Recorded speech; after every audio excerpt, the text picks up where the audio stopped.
Hello friends, welcome to this video session on Bama KARUKKU, the explanations of the chapter 7. This is the continued part of the video of my first part on chapter 7. This is also a part of discussion of the paper Compulsory Foundation course in English, the 4th semester English language paper for BCA and BSc at Mangalore University. Welcome to this video. So in this session we are going to discuss the concept the Sinnamalai festival. In the last video preceded this one, we discussed how Bama presents the way her belief system, the system of belief in religion was nurtured by the church as well as her family in course of time. And we were also introduced to certain other rituals and practices there among their community, among Dalits lived in that village. And through those things, not just in the last chapter, but also in all other chapters throughout the novel, Bama tries to project the prominent role played by her community people in the religious practices in the village. So we have one more example here, how they celebrated the Sinnamalai festival in the village. She opens with giving us a background to the Sinnamalai festival. She recalls the story of a parish priest, and that was about his story who told once the villager that Our Lady, that is Virgin Mary, had once appeared on a mountain adjacent to their village when his bullocks were refused to move. He was moving somewhere. He was moving his bullocks, his bullock cart, and it was refused to move. And he had the vision of their lady, that is Virgin Mary. And at that time, he was asleep that night. When he was not able to move his bullocks, he caught in the way itself, in the middle of the way itself. Therefore, he was asleep when she appeared to him and in his dream.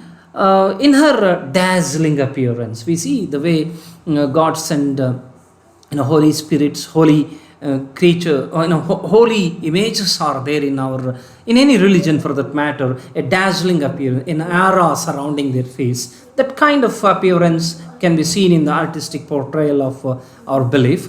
You can also see here in that case that in her dazzling appearance, she asked him, I deliberately used her H capital, she S capital, because we are referring to some supreme being in that context, that is Virgin Mary. See, she asked him to construct a church for her in that place. Then the bullocks moved the following day and it surprised him. This is the story behind construction of a church in that place. Therefore, at that place, a church came up later. The place is known as Sinnamalai. Sinna means Sanna is equal to Sanna in Kannada. It's similar word to Sanna in Kannada. In Tamil, Sinna means little. So therefore, a little mountain. The geography of that place is actually little mountain. Therefore, it is Sinna Malai. Malai means mountain and Sinna means small. Therefore, Sinnamalai festival. So the festival is celebrated in that place in that particular church. That is known as Sinnamalai festival. Then we see how that particular festival is celebrated. So during Sinnamalai festival, every Friday there used to be a Prasai. Of course, every year, throughout the year, every Friday there used to be a Prasai at Sinnamalai. Prasai is singing or reciting the story of that saint Prasai. So during that, people take part. Even the school children would get together and set off walking there on Thursday evening, carrying their meals. They had to gather before one day. That's why they used to walk there on the Thursday itself to that place, carrying their meals, right? Then they would also receive some pocket money to buy snacks, as they had to walk 5 to 6 miles to reach there. Think of it, that the religious belief they had in that church or that practice made them, or it gave them that energy to walk 4-5 kilometers, however difficult it is, they used to do because they believed in that system, right? So in the evening there would be a rosary at church. Yeah, in the evening there would be a rosary at church. Rosary is counting of beads, right? While reciting the prayer, people count beads, right? That's in order to remember the names. The people count beads. That's a rosary. So there is to be a rosary, at the end of which they would sit down and eat some food, keeping the rest for the following day. That's how they practiced it.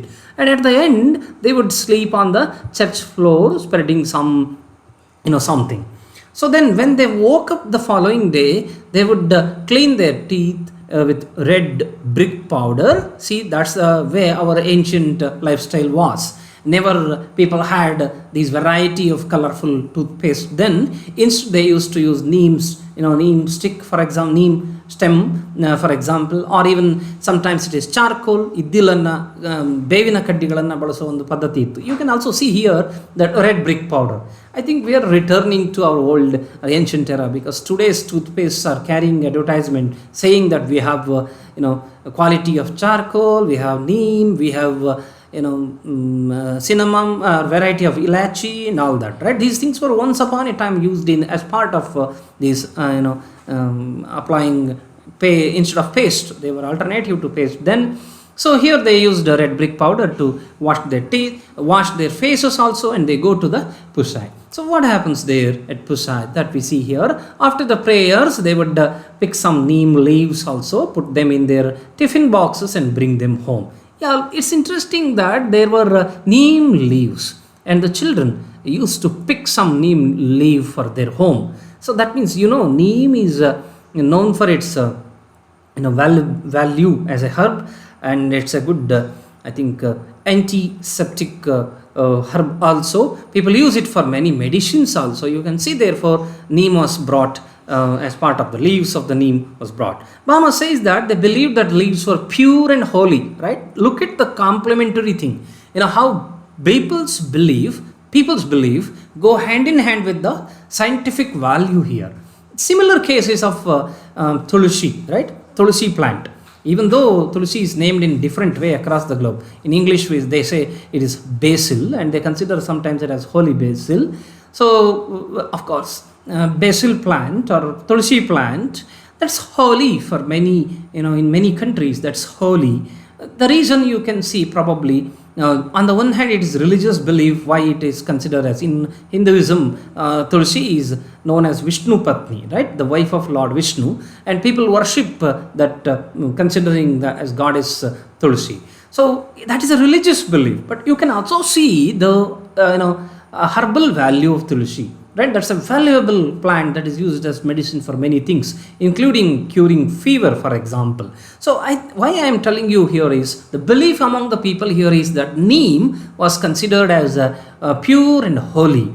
Of course it was pure and holy in its scientific value, in its proven medicinal usage also.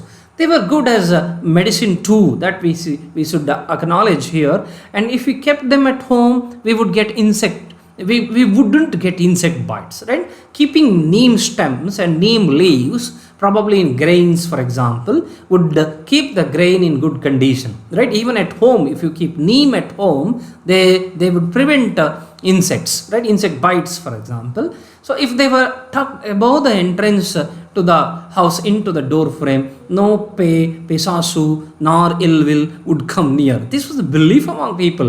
How they evil spirit wouldn't come to home if neem stem is placed there, right? Neem was placed there, alva. ಆ ರೀತಿಯ ನಂಬಿಕೆಯನ್ನು ಅವರು ಹೊಂದಿದ್ರು ಅನ್ನೋದು. Door ಫ್ರೇಮಿಗೆ ಅದನ್ನು ಹಾಕ್ತಾ ಇದ್ರು. ನೋ ಪೇ ಪಿಸಾಸು evil spirits, demons wouldn't come, and nor ill wind would come, right? ಯಾವುದೇ ಕೆಟ್ಟ ಗಾಳಿಯೂ ಕೂಡ ಮನೆ ಹತ್ರ ಸುಳಿಯೋದಿಲ್ಲ ಅನ್ನೋ ನಂಬಿಕೆಯನ್ನು ಅವರು ಇಟ್ಟುಕೊಂಡಿದ್ರು ಅನ್ನೋದನ್ನು ನೋಡ್ತೀರಿ. Then they walked back home barefoot after the Pusai was over, and the school usually gave them a holiday that day, right? After completing the Friday Pusai, they would walk back home, and there was a holiday, unexpected holiday, right? That is always a matter of joy. So they used to get that holiday during the afternoon. The Sinnamalai festival was celebrated in May every year. The celebration of festival Sinnamalai was in the month of May.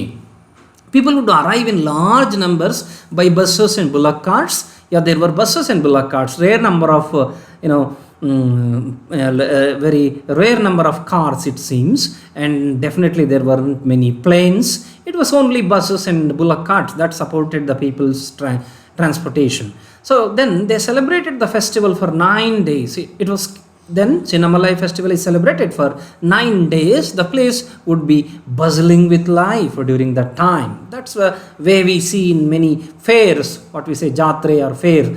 There also we observe that kind of celebration here and there, even in South Canada, for example. So similarly, you can see it was a 9-day festival celebrated with lot of bustle, right? Sacrificed animals also then and distributed meat to the devotees. These are the different things they used to do. People would also set up the stalls selling various goods, right? Selling various goods and food items, right? In the premises. They sold sweet toddy, palm fruit, tender coconuts, vadai, ice, halwa, kesari and payasam. She goes on to list the things, food items that were part of their practice in their village.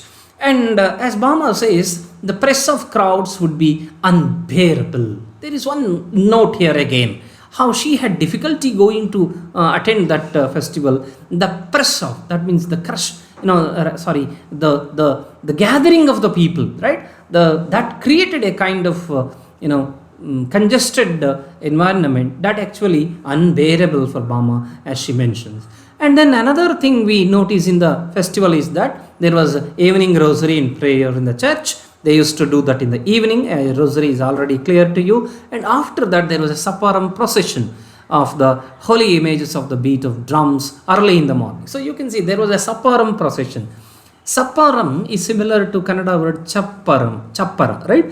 That means a kind of a chariot, right? ಒಂದು ರಥವನ್ನ ನಾವು ಹೇಗೆ ಎಳೆದುಕೊಂಡು procession ಮಾಡ್ತದೆ. Similarly, they kept holy images in that procession. They pulled that cart. That's how probably they celebrated Sapparam procession in that. I think you can Google and see the images also for that matter.